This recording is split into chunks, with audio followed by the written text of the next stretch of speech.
I'm Amy, sex educator, sex and relationship coach, and co-owner of PurePleasureShop.com. I'm April, VP of the cutting-edge sex toy company Hot Octopus, and I dedicate my life to the business of sex. We are on a mission to teach you how to have hot sex, deep intimacy, and how to make your own rules for who you are as a sexual being. Welcome to the Shameless Sex Revolution. Want to learn more? Go to shamelesssex.com. And for 15% off of some of our favorite sex toys, use code SHAMELESSSEX at PurePleasureShop.com. You were listening to a pleasure podcast. For more from our sex podcast collective, visit pleasurepodcasts.com. Well, hello, everyone. Hi, everybody. It's Masturbation May. Well, we may have said the last episode, but it continues.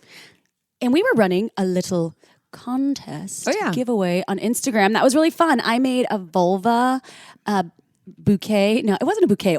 Flower arrangement that reminded me of my vulva. It was perfectly imperfect. Oh, and you did it in like 10 minutes. You went outside and picked all these flowers, and I was like, wow. Right after I masturbated. Right? Really? Yeah. I was texting you and Paige, and I was like, hey, I'll make an art. I'm going to go wank myself and then go I make wanked, and then I went bouquet. and cut a bunch of, yes. But anyway, the point is not about my art, but it was a really fun contest. Yeah. And if you're not following us on Instagram, we always do, we run contests. We always do fun posts about Amy and I's lives and dogs and animals. Sometimes they're vulvas. Sometimes there's not live vulvas because we get kicked off of Instagram. Yeah, we can't do that. No dick pics, no live vulvas. No, but people made really beautiful art. Yeah, totally. You should go check it out. If you are not following Shameless Sex Podcast on Instagram, go do it. Meow. That's right. Meow. Are you a kitty? I am part pussy, yes. I have a pussy. So this episode is perfect for Masturbation May because it is on Masturbation 101 with August of the Girl Boner podcast. No, it was August, April, and May. Oh my God. No, my name is June. I should name myself June. You should. I think we have a friend named May. Yes. People are Sorry, like, Janice. Janice is going to be sad. You're her baby Amy. Aww. Maybe we can call you June Amy. Janami.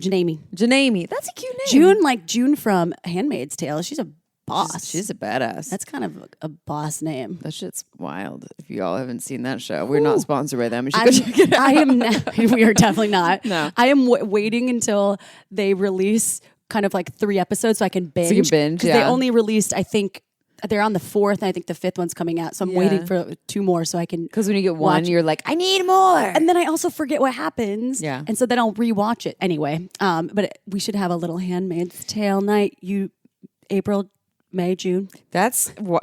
Imagine just being a breeder. Like if you were forced to just be a breeder of some sort. Your whole purpose is just make babies and make babies over and over again. You're a breeder. Blessed be the fruit. Blessed be the fruit. Thank you, Aunt Lydia. Thank you.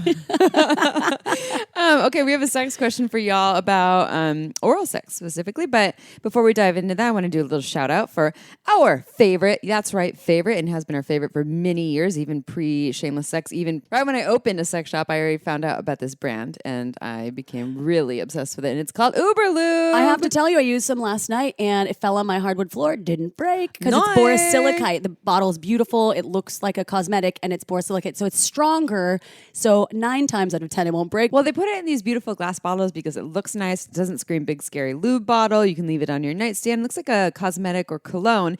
And what's inside the bottle is what's even better, is some of the best lube you have ever tried or I've ever put on my own body. It's silicone lube. It's high-grade silicone. It's very body-friendly. It never gets sticky. It's long-lasting. It has no flavor, no scent. Great for all kinds of sex. I love it. My partner loves it. Pretty much everyone that tries it, they join the Uberlube fan club, and they're like, this is lube. I never knew it could be this good. Yeah. It's phenomenal. It's great for oral, anal, vaginal, all the sex, massage, all the things. And it makes Legend's hair really shiny if I accidentally get it on him. So they don't say put it on your dogs, but sometimes April does. It's an accident because my hands have lube on them. That's true. And it makes his hair very shiny. Like, oh, it's silicone. It's perfect. You can also use it in your hair. You can use it for chafing.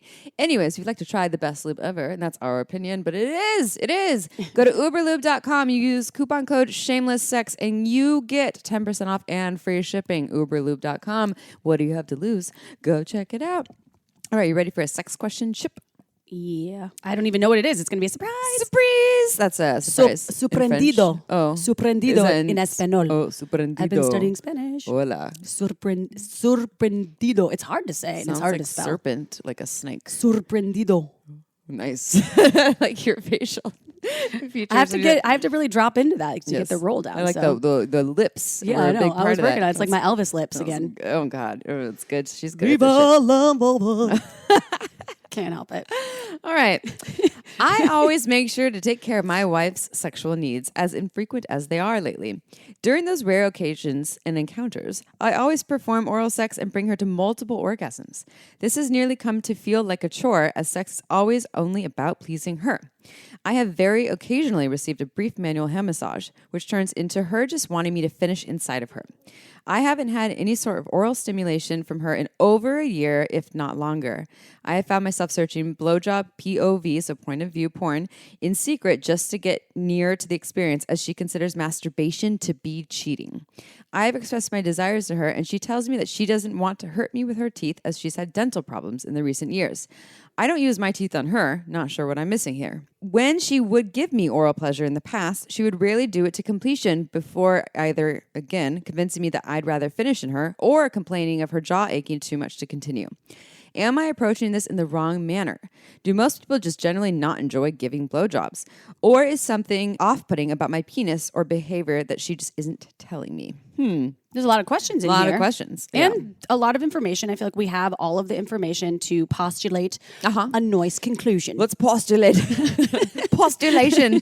All right, as I postulate over here.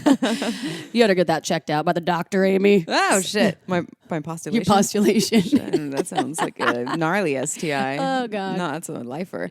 Okay, I want to start with just something irrelevant. Masturbation as cheating is quite interesting to me. I'm curious what she thinks about masturbation as why that's cheating. What is, I guess, how does she define cheating? So cheating means anything that has to do with sex without her is cheating. So watching porn is cheating, touching yourself is cheating. And I'm curious about why that is and where that comes from and why you have to abide by that too. I know you want to make her happy. Sounds like there's a lot of caretaking here, honestly, for her stuff a little bit. Whether it's her needs, like you're taking care of her orgasms and not receiving the same on your end. And it doesn't have to be completely mutual, but you're also hiding your self-pleasure practices. It's Masturbation May, where it's all about celebrating self-pleasure as a really healthy practice and our birthright to be able to touch ourselves and give ourselves pleasure. So I would get curious about that as well, and then we can answer the rest of the question. But I don't know. What do you think about that, April? Masturbation is cheating. I haven't really heard of that before. Sorry, my dog's going crazy. So this is how he masturbates. Yeah, he bites his back foot. He does. He has quite a reach. Yeah. So I don't know.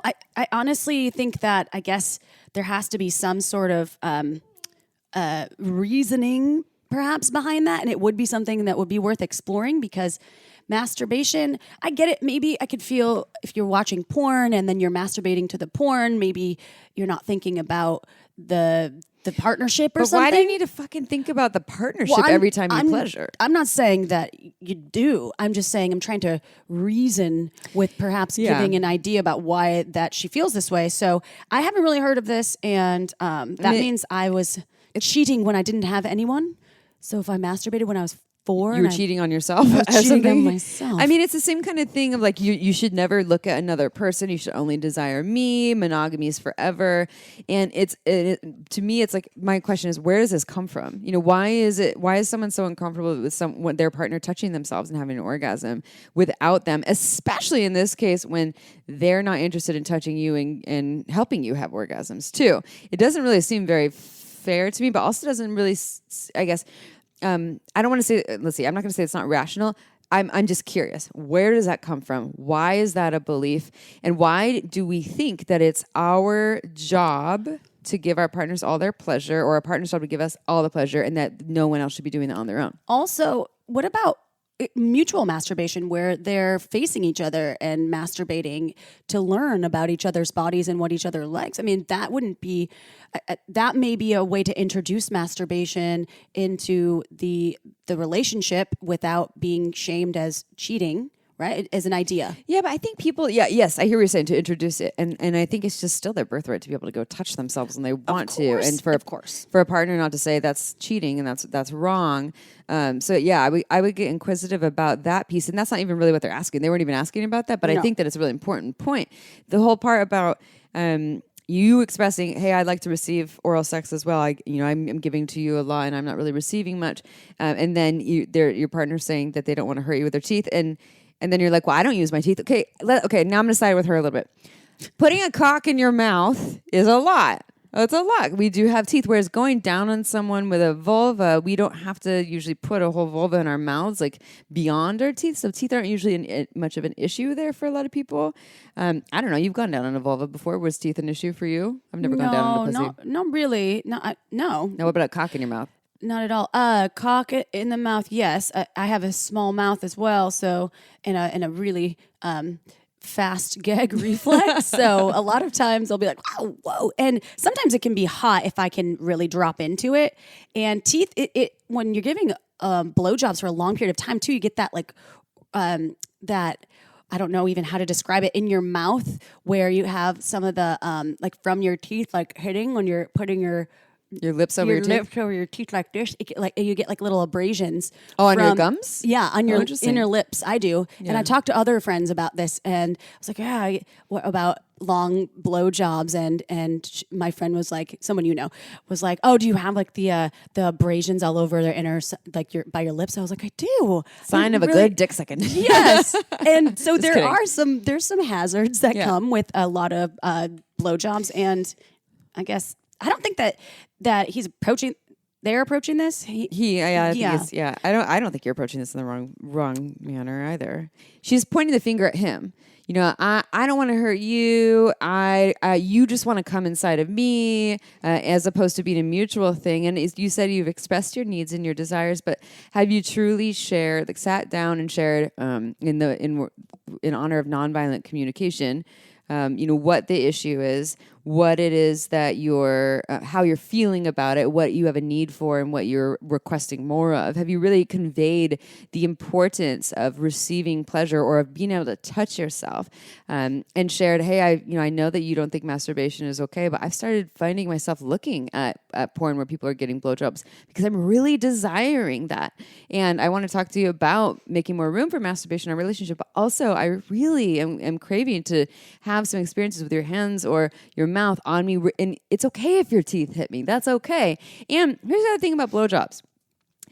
If someone's afraid of their technique that they're going to like choke, like April was saying, more so that with the gag reflex or their own teeth hurting their gums, there's ways to get blowjobs. You don't have to put the whole cock in your mouth.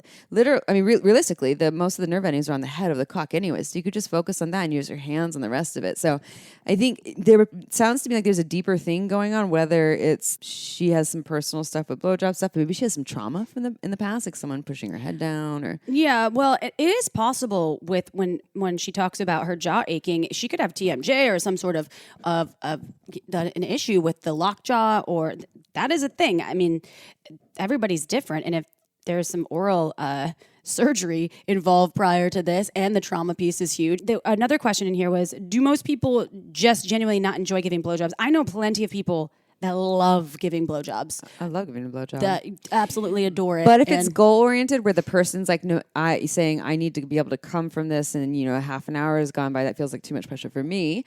Half an hour is a long time. Yeah, I think getting away from goal oriented. And actually, they started this with I always take care of my wife's needs, and I always make sure she has many orgasms, and she never finishes me off to the point of orgasm. And so I'm curious about that. Maybe she feels too pressured and it's like a lot of work for her. So she's actually abandoned it altogether and found these excuses to not have to do it. So what if I'm okay if I don't come from it? this can just be an open exploration, and I would just love to receive this without you feeling pressured, but also for me to not feel pressured to come. And I know for myself, when it feels like there's this pressure for it to go a certain way, I can kind of abandon the desire to do it because it can feel like too much. Yeah, it feels like work or a job. Yeah, which is what he said. Actually, performing oral sex on her is too. So it sounds like you all have a lot to talk about and sit down and get more clear. I don't think. I can't answer if it's something off-putting about your cock. My guess is that there's more going on there that is beyond just her being worried that she's going to bite you and hurt you. And there's a lot of opinions about how sex is and how sex should be. And there's a lot of caretaking on your end for her. And it sounds like there's just a fair amount to clear. And if you guys can't clear it yourself, go and work with a sex therapist or a sex coach so that you can have these harder conversations. And the right tools, Yeah, totally. It's not easy conversations, but this is what happens when there's a lot of layers and a lot of questions that are not being addressed. Yeah, absolutely. All right. Good luck to you. Oh, and if you want to learn more about blowjobs, we have plenty of episodes on it too. And you could also, here's the last thing I'll say, you could also suggest to her, what if we both go and learn more about oral sex? You watch this video, I'll watch this video, and then let's practice on each other. That might be a manipulation if you don't speak to the problems beforehand. So I still speak to your concerns and then suggest that as a solution. Nice. I like that advice. All right. Ready for a bio? Yeah. Let's go. August McLaughlin is a nationally recognized journalist, media personality, author of Girl Boner, and host and producer of the podcast Girl Boner Radio, which has been compared to Sex and the City meets NPR's Fresh Air.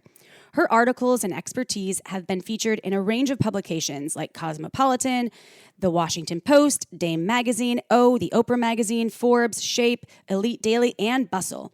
Known for melding personal passion, artistry, and activism, August uses her personal passion and skills to encourage others to embrace their bodies, sexuality, and selves, making way for fuller, more authentic lives. To learn more, visit girlboner.org. But first, a hot sex tip for you. Your mattress matters. I didn't realize how much it actually mattered until I started banging on my new Helix mattress. I took the 2-minute Helix sleep quiz and they matched me to the perfect mattress. Now I'm getting the best sleep of my life. Plus, my new mattress gives me the right support for missionary, doggy, and even that assassin position I love so much. Helix knows that everybody is unique, so they have lots of mattress models to choose from, even mattresses that cool you down if you sleep hot. I'm such a light sleeper and I'm often changing positions throughout the night, so I didn't really know which mattress would be right for me, but Helix matched me to the midnight mattress and I've never slept better. They also have a 10-year warranty and you even get to try out the mattress for 100 nights risk-free. They'll even pick it up for you if you don't love it, but I'm sure you will. Plus, Helix is offering up to $200 off all mattress orders and 2 free pillows for our listeners at helixsleep.com/shameless. That's helixsleep.com/shameless for up to $200 off and 2 free pillows. All right, go check it out. And now it's interview time. All right, everyone, it is interview time. And we are here with another fellow podcaster. We love recording with podcasters. Why? Well, you'll hear in the episode. You'll probably understand why. This is with August from the Girl Boner podcast. Yeah, that's right. Just sold you on her podcast. Now you're leaving and Googling it. But wait, listen to us first. Then go check it out. Subscribe. We are here to talk about masturbation, self-pleasure 101. It is Masturbation May of 2021. This is one of our favorite months as celebration of self-pleasure for all bits and all the in-betweens, all the bits. So everyone is involved in this celebration. And we're going to talk about self-pleasuring, all the things, whether it's techniques to our personal journeys, how people can have more self-pleasuring in their lives, what are some of the barriers. So without further ado, we shall dive on in August. We always start with the same question for all of our guests. How did you get to where you are today in the field of sexuality and relationships, etc.?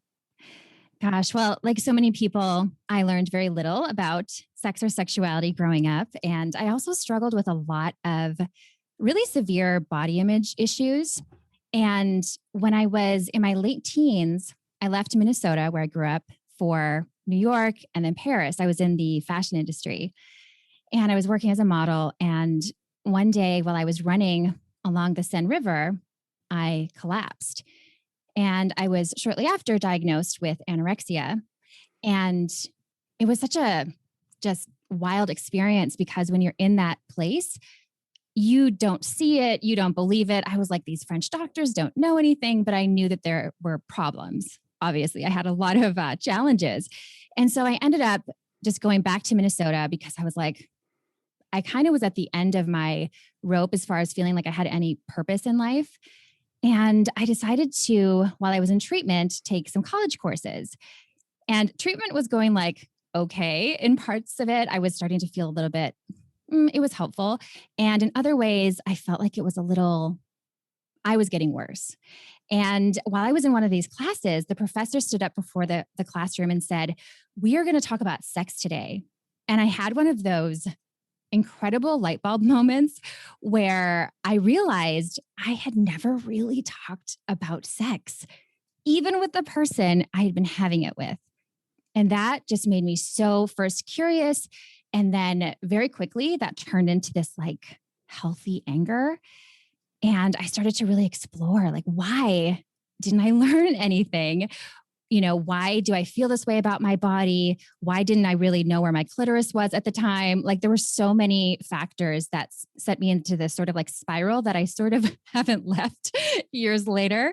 But looking back, I now know that was really the moment that I stopped wanting to brutalize or starve myself. So I credit really delving into sexual shame and embracing my sexuality for saving my life. And from there, of course, you don't just like get better immediately. It took me a long time to really heal. I went back into modeling and then acting, which led to writing, and writing led into first my blog series, Girl Boner, to really talk about these issues because I realized very quickly that I'm so far from alone in my struggles. And that led to my podcast, Girl Boner Radio, which is kind of my whole life now. Thank you for sharing first. Thank you for sharing, August. That's a beautifully vulnerable story and probably hard to share. And so thank you. And second, the fact that you're from Minnesota, I'm a little bummed that I don't hear an accent. Don't you know? Oh, it'll come out. If we talk about it enough, Oh, it will. Yeah. I went to college in Minnesota. Go Gophers. Thank you, though. That's an incredible story. And sometimes the gift of being in the field of sexuality, it's something that you don't even understand that was supposed to be part of your life, or at least I could speak for myself. I was from Wisconsin, or I am from Wisconsin, let's say, and I was in the same boat as you. Sex was not talked about, even with the people you're having it with. It was like a weird thing that you knew you had to do at some point, or I thought I had to do. And then when I moved out to California and met Amy, and it opened up so many doors, just understanding sexuality, understanding my body, understanding anatomy, understanding consent and all the things. So your work is important. Thank you for what you do and what you put out there. And now on to a question. I just had to get on a soapbox. So it's Masturbation May, everyone. And we have August here and it's April. I'm so excited about that. And so I want to hear about your masturbation story. And you describe yourself, as you talked about, as a late bloomer. So what was this like? Yeah. Oh my gosh. I call this the orgasm that changed my life because literally besides that other light bulb moment, this was like the game changer. I was 30 the first time I masturbated. I had already considered myself pretty sexually empowered. I enjoyed sex, but I'd always either been in a really serious relationship, which is what I grew up learning is like the way you have sex. And then when I was divorced and like just figured I already broke all the rules and was going to hell according to people I knew and grew up with, I was like, now I can have casual sex. So I was like, those are my ways to have sex. And I loved them. And I thought, this is great. I don't need to masturbate. And honestly, I didn't really think about it all that much.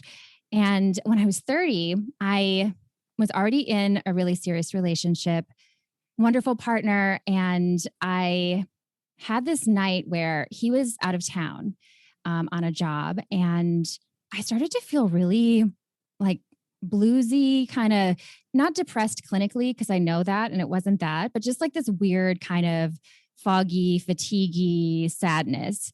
And long story short, I ended up realizing I was horny. Like I was scrolling through Netflix and everything I saw was some sort of like innuendo. And I ended up deciding to kind of like tiptoe upstairs and find this sex toy that someone had given us as like a joke. And I made love with myself, and it was incredibly emotional. It was really fun. I felt like I was like a little teenager, all nervous going upstairs. But then afterward, I just like broke down in sobs because I realized again, oh my gosh, what have I been missing? Like, how would my life be different if I had embraced this earlier? And I started Girl Boner very shortly after that. It's like I discovered a new planet. I was like, oh my gosh, everyone needs to hear about this thing called masturbation. I mean, obviously I knew it existed, but to me, it was that revolutionary. And so I started my blog series not long after that.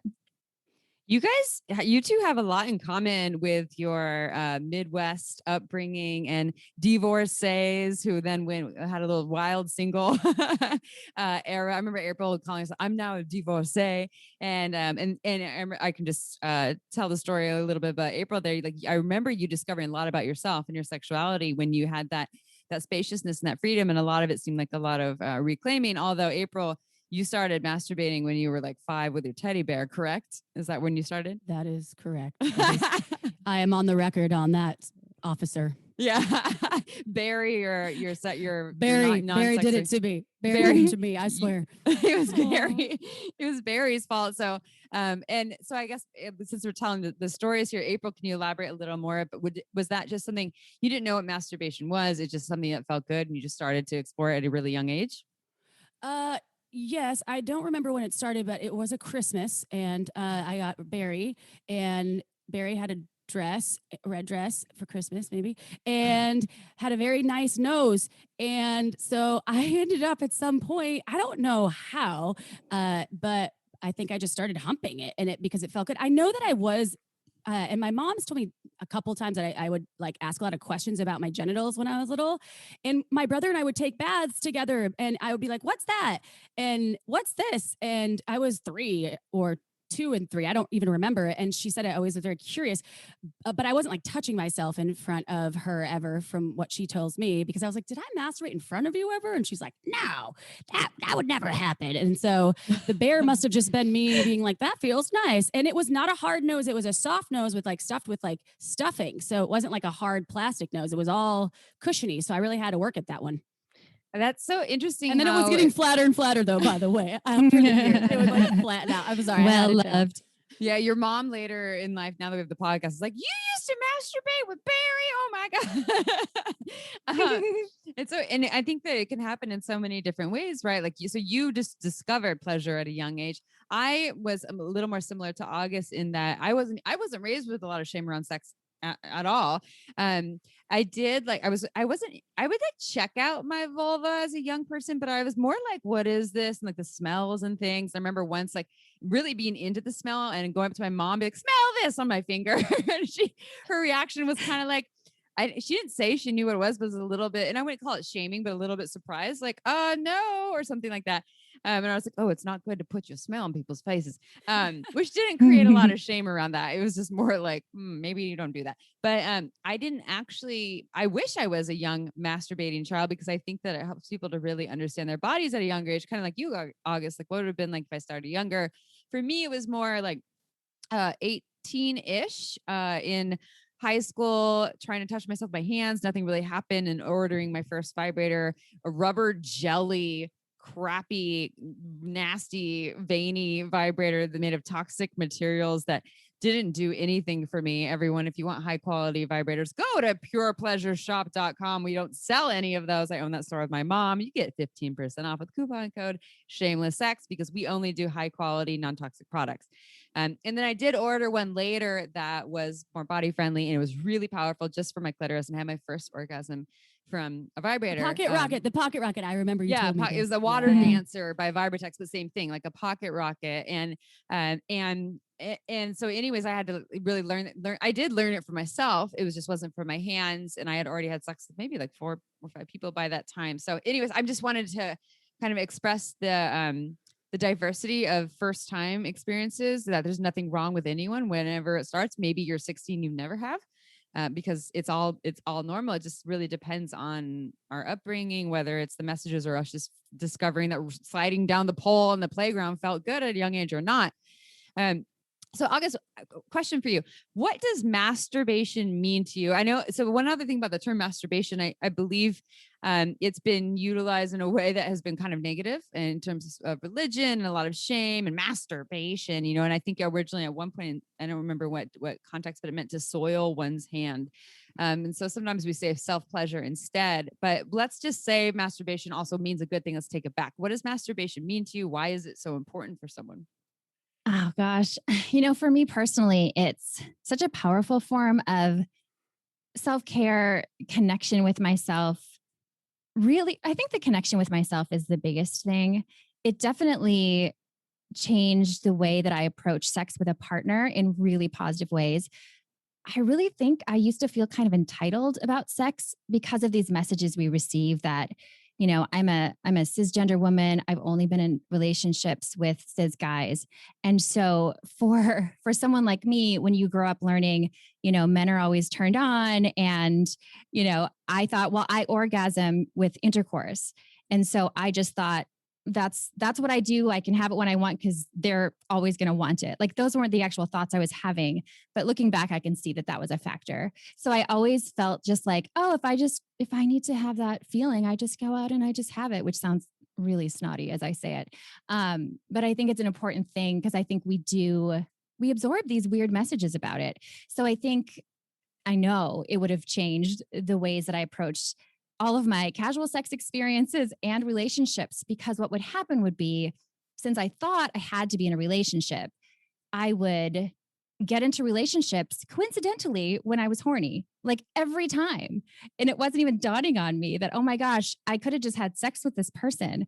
I didn't need to have a relationship with someone who's not really a good fit for me. Like, maybe we had sexual chemistry. So I think I've made better choices about my sexuality and would have made better choices, all along the way, just having that sense of autonomy, but then knowing so much about your body. Like, it's the coolest thing to be able to bring to sex with someone else or other folks. So those are probably my favorite things. I also sometimes I have a vibrator that I call my headache vibrator because it is so good for just tension pain, just to be like, I'm just gonna release. And there's nothing quite like that. The last thing I'll mention is I have ADHD, and I think literally it's the only time I've ever felt present fully is orgasm. And so being able to just have that literally whenever I want it, at 6 a.m, at noon, on a work break, while I'm writing, it's just a very versatile tool. I call my magic wand, and I don't know what you're referring to, but my magic wand is, I call it Xanax for my pussy, because it just mellows me out. And I'm like, wow, that's just and I'll be like, that was nice. I would have taken that. So I don't know which one, but that's the one that I call same thing. It's like a meditation for my bits as well. The other thing that I was thinking when you were mentioning about your experience with sexuality and then partnership and orgasm through partnership. So, and I've talked a little bit about this before, but it's interesting to me because I had the complete opposite scenario. I was unable to orgasm with penetration with partners, and I've been with other women, I've been with penis owners, and I was unable for almost my entire life because I had associated my brain. I think the association between masturbation and self-pleasure and orgasm was the only thing my body knew. And so I had to train myself to orgasm with a person, and it was really hard because I'm so heady. And I think I probably have ADHD as well. I've told Amy that so many times. I'm not diagnosed, but it's in your head all the time about all these different things. And perhaps that's just an attention span thing in general. But it's the cool thing about sexuality is that anything is possible at any point in your life, and you have the ability to shift and not label yourself and have the experience and pleasure that you deserve and that you want to have at any point, right? So I just wanted to lay that out there. And there is a question in here somewhere, August, but I just had to share that with you. I love that. So masturbation, and you touched on it a little bit, but so It obviously is known to affect people's lives and increase even longevity with living, right? They say that the more orgasms, the more length of life you'll live. So can you talk about how masturbation affects your life for the better and sex, relationship, health, all of the things? I just feel more sound and more authentic, to use kind of like a buzzword, but I really mean it. I just feel so much more whole as myself. There's something so strengthening and empowering about it. I think it's very hard to at least be stuck in a place. You know, you get to that mental space sometimes, maybe you're having like a lot of negative self-talk or you're spiraling about something negative that's happened. That for me, solo play, masturbation, orgasm, and especially orgasming through solo play or masturbation, it's such an incredible way to disconnect from that a little bit. Like it brings me back to the present and I feel so like in my body and it helps me to like not obsess. This podcast was made possible by Field. Are you in a couple and looking to find that third? A third looking for a couple? Or are you single and searching for a dating app that actually encourages you to embrace your sexual side? Then you need to check out Field. Field is my absolute favorite dating app, great for folks like me who are seeking to connect and explore their desires. It's inclusive to all orientations, genders, and interests. No matter how traditional or kinky you may be, Field has something just for you. And they offer an option to upgrade to the Majestic membership, where you can have fun and save time seeing who's checking you out. And here's some great news. You can download the Field app for free and support our show by using the link in this episode's description. Even better, when you use our link in the episode description, you'll get 50% off the first 3 months of Field's Majestic membership, which gives you the premium features like seeing who has liked you. The Majestic discount only works on the iPhone for right now, but anyone with a smartphone can download Field for free today by clicking the link in this episode's description. Go check it out. This podcast was also made possible by OMGS.com.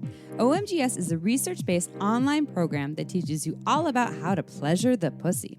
OMGS studied thousands of vulva owners to find out how they orgasm and then made beautiful animated modules and super honest short videos to give you ways to reach even more pleasure. I've been recommending OMGS to my clients for years, and it's been changing their lives. We all know pleasure is fluid and ever-changing, so why not add more tools to your pleasure tool belt? OMGS is for everyone, so whether you are a vulva owner or you just love vulvas, OMGS will give you the techniques to get your O-face on.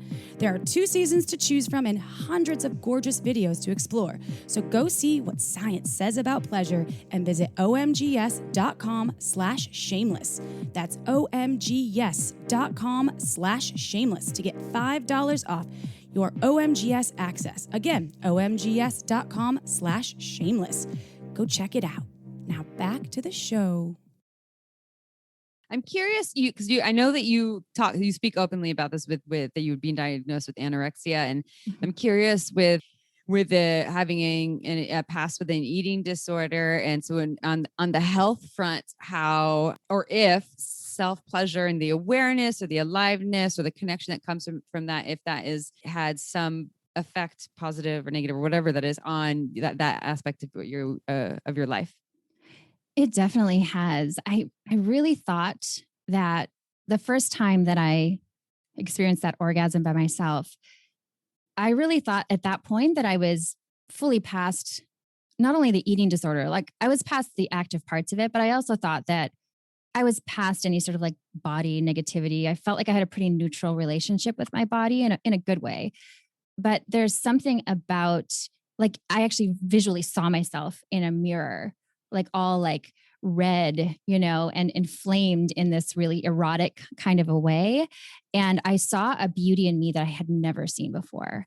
And I think that that's a really powerful gift that we can have. So it's definitely been impactful. And I wonder, like, if I had been masturbating, if I had learned more about my own body earlier, I do think it would have helped. I mean, being diagnosed with ADHD was tremendous for, I think if I'd been diagnosed earlier, I would have perhaps not had the eating disorder.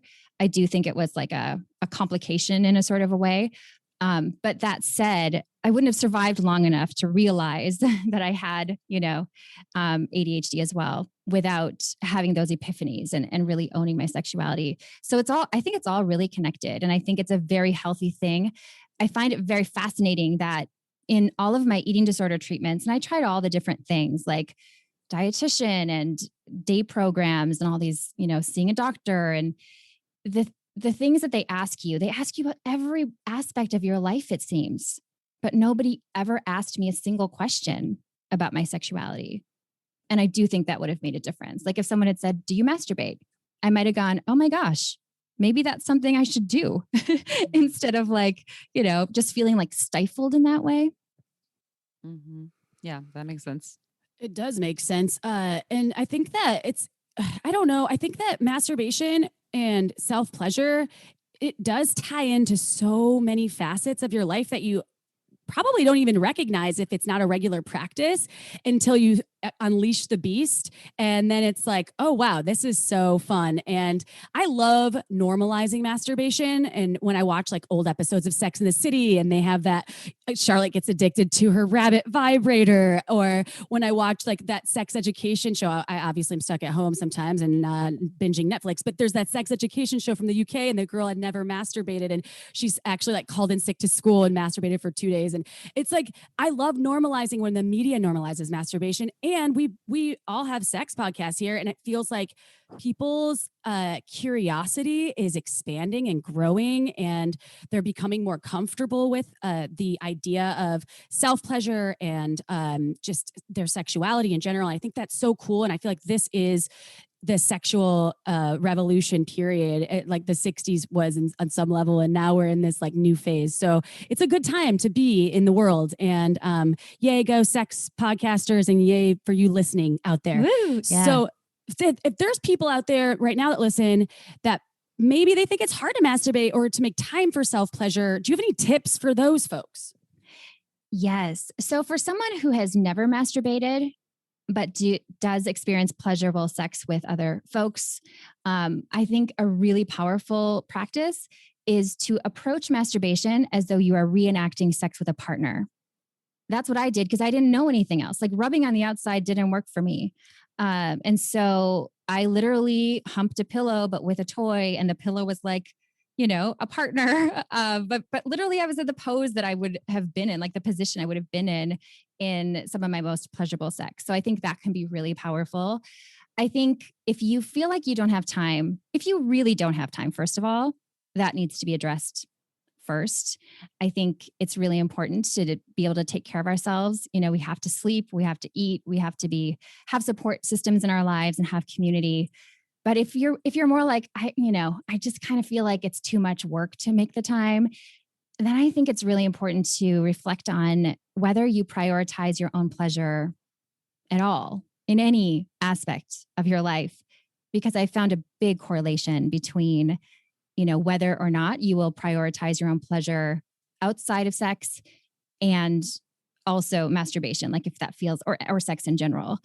So I would say, and then starting with short amounts of time, maybe it's 5 minutes a day of pleasure. Again, it could be sexual or not. Maybe it's 30 minutes a week, but I really do think that we have to make it a priority because it's not this frivolous thing that we learn that it is. I think that's really helpful. The part that I wrote these down actually, as you're saying that. So approaching masturbation as if you're reenacting sex with a partner. A lot of times we see it in, porn and various things. We're just like diddling the clit really vigorously. And like, well, that doesn't feel good for my body. And why? I wonder why. And then if you don't have time to look at that, because I would say I don't have time to masturbate, but I have time to scroll on Facebook or Instagram or watch Netflix for 3 hours, or not just screen life. There's so many other ways that we spend our time that, and I don't want to shame all those things, but it's funny that when people say, I don't have time for this, I don't have time to connect with my partner, we don't have time. I'm like, but is that really true? Like, is that really 100% true that you don't? And not that I've never said that too. But when I asked that question, like, let me actually check that out and see what's there. I actually discovered like, I actually have plenty of time. It's just how I want to prioritize time. And yes, self-pleasure is self-care, which can feel like work. If it's not second nature, if it's not something that we've been doing for a long time, if it brings up body shame or trauma, or I don't know, it just feels exhausting. A lot of times when anything feels like work, we put it on the back burner, or a lot of people do, I myself included.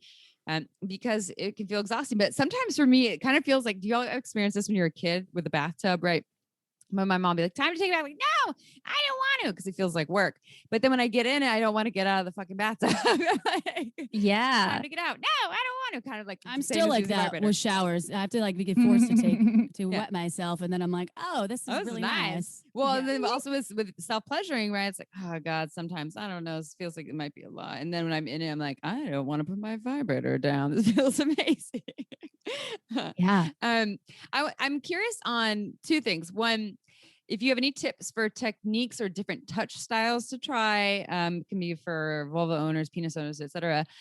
So if there's any, and I mean, I guess my guess is, I know everyone's different, but if you have any tips outside of these are just ways to get into it.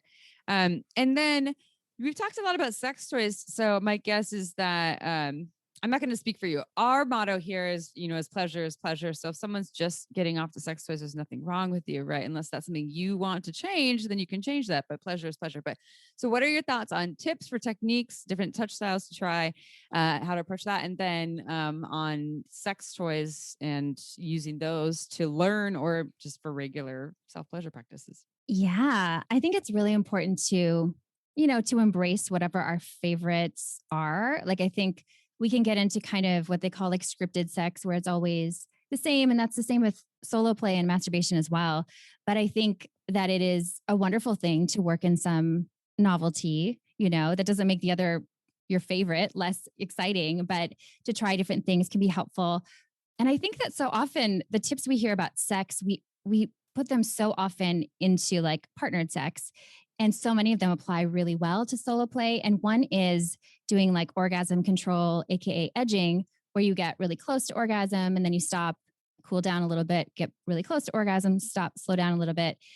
It is such an incredible experience to do on your own, I think, whether you're using your hand or a toy, to really feel full body arousal. Because sometimes we just want to get off fast, and that's great. And it's awesome to have a way to do that if that's something you enjoy. But I think, at least for me, I've always been more of like a rusher, and slowing down has been really incredible. Like, to be able to feel orgasmic down to your toes is an incredible thing. So if you can do that, I think that's great. And then using lube. I mean, that sounds kind of basic maybe, or maybe to some folks, maybe not at all. I've heard from a lot of people who thought that saliva was a good lubricant, for example, and it's not ideal, can cause irritation and things like that. So trying a different kind of a lube. I also think basically exploring your whole body or whatever parts of your body besides the parts that are the most erogenous to you, because it's so easy to go to like that place that we love the most. And sometimes that keeps us from exploring other parts. So maybe you have a session where you're just stimulating your nipples. Maybe you have a session where you're just, sensually touching your inner thighs for a while. And all of that without orgasm necessarily in mind, I think can be really helpful. I wish I could tickle my own ears. I can't. You can't? I can't tickle my own ears. Like I want someone to blow into them all the time. But I'll blow in them the next time I see you, Chip. I got you. Thank you. So do you think with sex toys, because you talked to Amy, kind of touched on it a little bit. When you started exploring masturbation, were sex toys helpful for you at first, or was it just hand? Or do you think it's a good idea? And I mean, because I'm not trying to throw my bias on everyone, but do you think it's a good idea for people to own a sex toy to explore masturbation? Oh my goodness. Yes. So my first time was with a dildo, and that is still my favorite way. I love non-vibrating dildo toys. So that's just what works well for me. I still don't orgasm very easily or as fully with just my hands, and I'm cool with that. It's fine with me. Like I can explore that and it's fun, but for me, toys are way more fun. So I use toys every time, pretty much I masturbate. And then sometimes I'll vary it up with my hands as well. I just don't think that one is superior. I do think it's good to have curiosity though, about like what other options are. Cause at first I was like, oh, I can't masturbate without a toy is what I thought, because I'm such like an internal pleasure person. And when I finally explored that, I was like, oh yeah, there's actual like lots of value here. And partly how I learned more about that in my external clitoral capacity for pleasure was I participated in orgasm MRI research at Rutgers University. And I didn't know until I got there, because I hadn't read all the fine print, that I was going to have to lay perfectly still with my head like not bolted, but like held down by this kind of Hannibal Lecter looking sort of contraption. I still have it. And you can't really move except for your hands. And you have to be on your back. Like, it was everything that I don't do during masturbation. And I remember the scientist and some of the research talking to me beforehand. And I was like, oh my gosh, I'm going to ruin your experiment. I'm so sorry, but this is how I masturbate. I probably gave too many details, but I was just like, this is what works for me. For some reason, I thought they were to like hook me up to electrodes and I could like move or something. And that's not how MRIs work at all. You're in a little like coffin shaped tube. And so the researcher said to me something that was so impactful. They said, you don't have to orgasm. Like, that's helpful too for our research. If you just be and go through the motions and experience all this, we're still studying your brain. It's great. So I let go. And it was guiding me to do different things. And one of the things was rubbing your external clit and or thinking about rubbing it. And because it was taking longer than I would normally spend, and because I was doing things I didn't normally do, I experienced an orgasm that was totally different from any I had before, so much so I didn't recognize it at first. I was like, wait, what? And when they asked me after, did you experience orgasm? I was like, oh my gosh. Like, I was really wet and I felt a release, but it was a different kind. So as I think one of you was saying earlier, I think April, you said, we can always learn new things. It's like the coolest thing. I didn't expect to learn any of that. That was like, I don't know if I even answered your question, but that's where you led me. So that was awesome. I love that. I'm so stoked that you participated in a pleasure experiment, because that is, there's not enough. And we work with OMGS, which are the leading researchers, especially for vulva pleasure. And we love them. And when was that? Is that all the studies from Rutgers? Is that all available? The stats of what they gathered? Yeah, you can find it all. I wrote about my experience for Cosmo, and it's also my Girl Boner book. And I cited some of the studies, but Barry Komisarek and Nan Wise are the two head researchers. And yeah, you can go to Google Scholar and find some of their findings. One of the findings was that imagining and fantasizing, essentially, but thinking about these acts were equally powerful to the brain as actually physically touching. And across all the, I think they only had cisgender women and cisgender men, but the men and women both had equal pleasure from nipple stimulation, which is something we don't usually hear too. So I love that they were like debunking myths. And they also did another study of like thinking off. And it was all cisgender women who told the researcher, yeah, I can think myself to orgasm. And he was like, oh yeah. And then he was like, oh, wow, you can. Like, that's amazing. I've never done that, but it sounds pretty cool.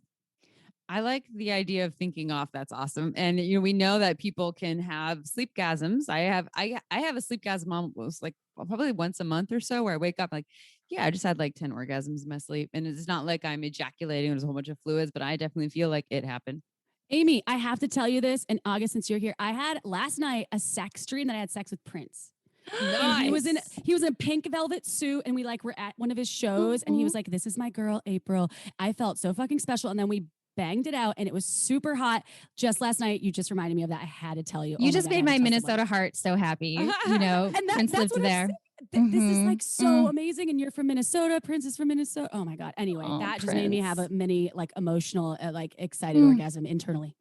That's adorable. Love it. Love it. Sleepgasms are amazing. I love waking up during them. It's so hot. So that tells me that a lot of us probably have that capacity, because that is thinking off, but it's not consciously or voluntarily thinking yourself off, but it's a beautiful thing. Yeah, it's still happening, even though maybe we're not putting in a whole bunch of effort into it or something, but it's very real.